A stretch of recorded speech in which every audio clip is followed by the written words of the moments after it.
Welcome, I'm Michelle Anderson, the founder of Clarinet Mentors, and today I want to show you a few pointers that will really help make your finger technique a little smoother and faster, and will also help you to avoid some of those awful squeaks that we often get as players, regardless of how advanced you are. Now, there are a few main causes of squeaking on clarinet. If you find you're squeaking a lot, one of the most common causes is that you're biting down on the reed a little bit. And I'm going to put a link in the description right below this video to another video that really addresses some embouchure things. It's called the embouchure tester. So if you squeak a lot, you definitely want to check that out, because it's not the focus of today's video, but that is something you can check into.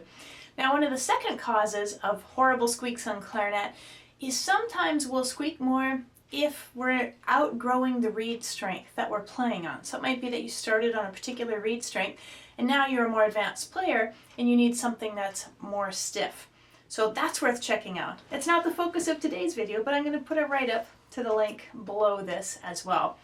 So now we get to the third most common cause of squeaks, which is the focus of today's video.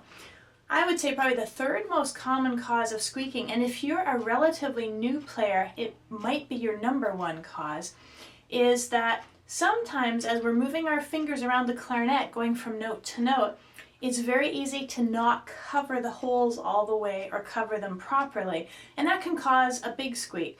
And it can also cause big delays on the notes, or it can feel as though the instrument's really resisting and the notes aren't coming out easily.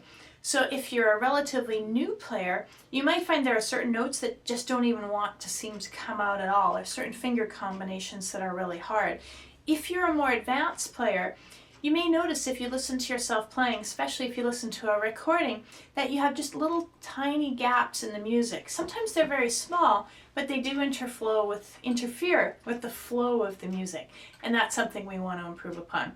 So what I want to do in this video is give you a real overview of the best habits for your hands and fingers.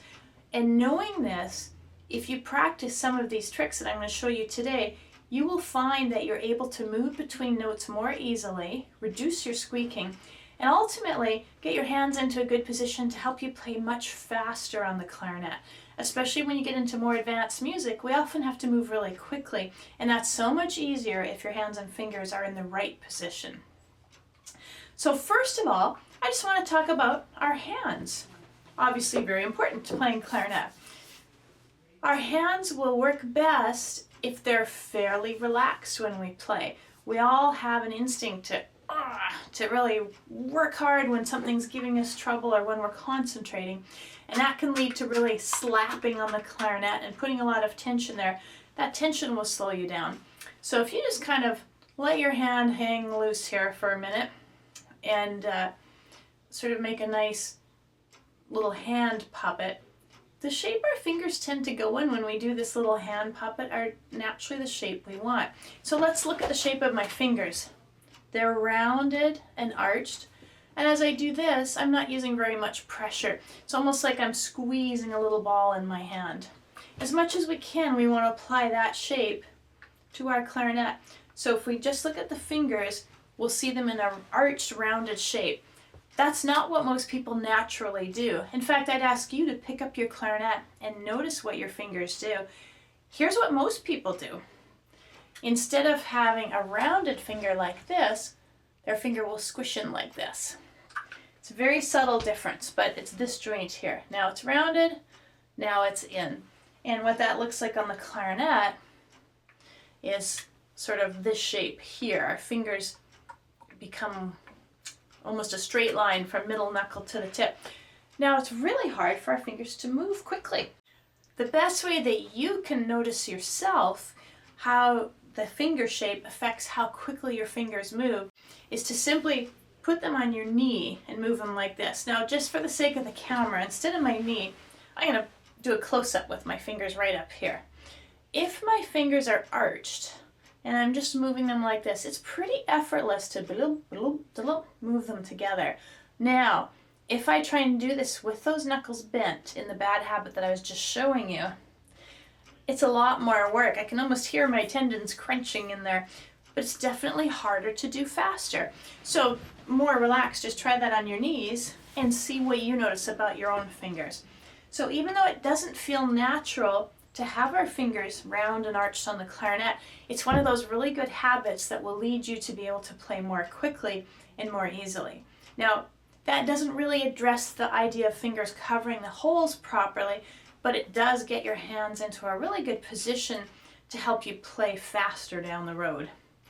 As far as how we want to cover the holes more easily, our left hand and right hand, I think, are a little bit different on the clarinet, mainly because of the roles our fingers have other than covering the holes. So if we just look at the left hand for a moment, a particularly busy finger on the left hand is our top one. We sometimes call this the index finger.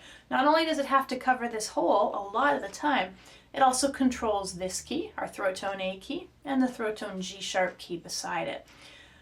One of the most common bad habits I see players doing is that when they're going to touch this A key, they lift this finger off the hole and put it way up there on that key. So what we're getting is a big movement there.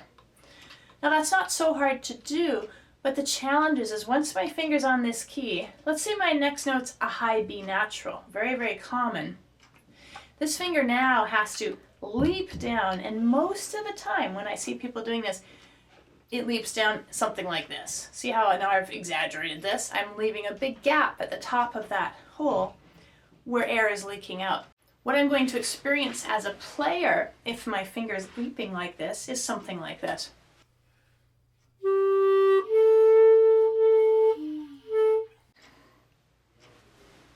Now, the note spoke, but it felt really challenging. It was fuzzy sounding, it felt resistant. If I overdid it even more, I'd probably find that I'd be getting a weird squeak and squawk and all sorts of other things would be going on. So instead, we want this finger to have less work to do. We want it to be really, really easy. So what I recommend, the shape you want your left hand to be in, and to some extent this depends on how long your fingers are, how long your arms are. This is something you're going to have to sort out for yourself, but here's my general guideline. As much as you can, tilt your left hand up a little bit. So the left hand fingers are pointing upward.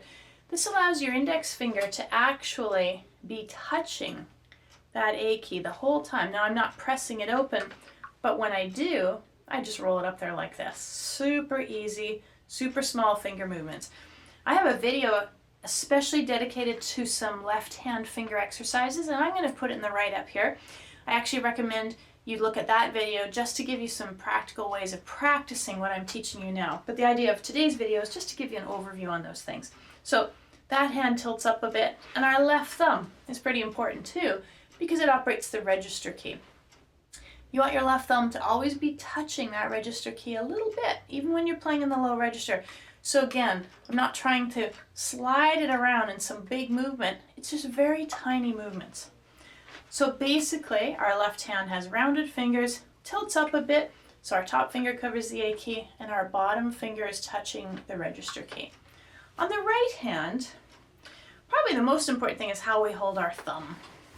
We have, of course, our thumb rest here to hold the clarinet up with. What we want to make sure we do is that, again, if I'm just in a handshake position, my thumb just slides into place there. So if we notice the angle of my thumb, it's not pointing straight up at the ceiling, my thumbnail, it's not pointing right at me, but sort of in between. It's a very relaxed shape. If I were to hold my clarinet out in front of me, now we'll see nice rounded fingers. Here, it's our pinky that has a lot of work to do. It has to cover all those keys. These two fingers like to move together. So if you find you're trying to play some of those pinky notes and they're squeaking, odds are it's because, as I'm doing in my exaggerated movement right now, this finger is getting pulled along with it. So you want to make sure you anchor that one. Good exercise is just to hold your fingers on the holes, move this finger around. Now I can see this finger of mine is moving a bit, but it's still solid right where it covers the holes. For all of our fingers that have to close open holes on the clarinet, the part of our finger we want to use is, again, going back to our crab claw right here. It's not the tippy point, it's not the flat part, it's in between. So again, if I imitate that sort of crab claw, it helps me use the proper part of my finger to cover the holes. Some people fall in the habit of pushing their fingers beyond the hole. And if you see your fingers extending over these sort of metal bars here, so right now we can see this metal bar, now my fingers are beyond it, odds are I'm not sealing the holes properly. So that's another thing to check. That covers the basics. Of course, there are differences from person to person for fingers, but another really important thing to look at is our arms and our wrists and how they affect our hands. Our fingers have tendons that attach all the way through the back of our hand into our forearm, and they work best if this is a straight line. So from elbow to wrist to knuckles here, as straight as we can. If we're bending our wrist backwards or forward, our fingers don't move as well, and you can feel that. Move like this, tilt back, tilt that, you can feel more tension. So as much as we can when we play clarinet, we want to see straight lines there. So with my left hand, if I just bring it up in a relaxed state to the clarinet, when I look down at my wrist, I should see that as a straight line this way. Should also look straight this way. So I don't want to see this or this. And especially looking down, I don't want to see it bending right here, which a lot of people do. We want to keep that in a nice straight line as much as we can for our hands. Same thing for the right hand. It's just like I'm lifting it up, very relaxed, right to there. And I'll look at this. If I see it bending here or here, I want to adjust that so that what I see is just a nice straight line there. So now you can see my right hand, arched fingers going more or less perpendicular to the clarinet. A bad habit is to have these tilted up so it rests on these side keys. Our pinky's going to cover the holes more easily if it's tilted more down, whereas the left hand does tilt up a bit. Now if I move my way around on the clarinet, what I'm going to try and do is just move my fingers a very small amount, keeping this relaxed shape. I'll do a close-up on my fingers here. I'll just move up and down a scale.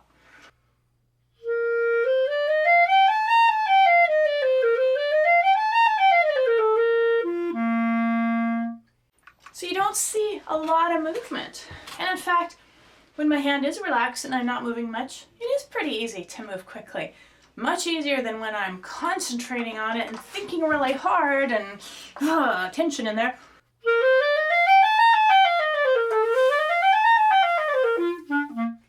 Now I could still play that way, but wow, my fingers almost feel tired from just that little bit of squeezing. If you are playing your clarinet and you take a minute and look at your fingertips and you see big grooves embedded in them, you can see the circle, that's a sign that you've been squeezing hard, and we don't want to do that. You may see a tiny bit of a mark, but really if your fingers are relaxed and moving well, we shouldn't see that. So this video is intended just to be an overview of the best habits for finger position, hand position, and arm position. I'm going to put links to some videos that go into more depth on certain areas, certain fingers, that if you're interested, I highly recommend you watch. Having these good habits in place kind of makes it feel like the clarinet's easier automatically. It takes a little bit of thought to get ourselves set, and really you need to look in a mirror or record yourself so you can see how your hand and shoulders are. Shoulders should be relaxed, this straight line, all of these things are just super good habits that make it easier to play the clarinet. So I really hope you try these things out. If you're pretty new to clarinet, this is an awesome habit to get into right from the beginning because you're going to save yourself a lot of stress and trouble down the road. Now I look forward to hearing your comments on this or any clarinet related issue. You can leave a question in the comments box right below this video. I look forward to hearing from you. And I also have an invitation for you if you'd like to learn more fun clarinet things. I have an absolutely free clarinet community that you can join at www.learnclarinetnow.com. As I said, it's totally free, but every 3 weeks I send out a newsletter with a video like today's where I'm teaching you something that I have noticed with my students here in my studio makes a difference. And I also will recommend some of my favorite clarinet music or gadgets or recordings and let you know about special clarinet events that come up. It's really easy to unjoin if it's not a good fit, but I'd love to have you as part of my online community. Thanks so much for watching today's video, and I look forward to seeing you on the next one.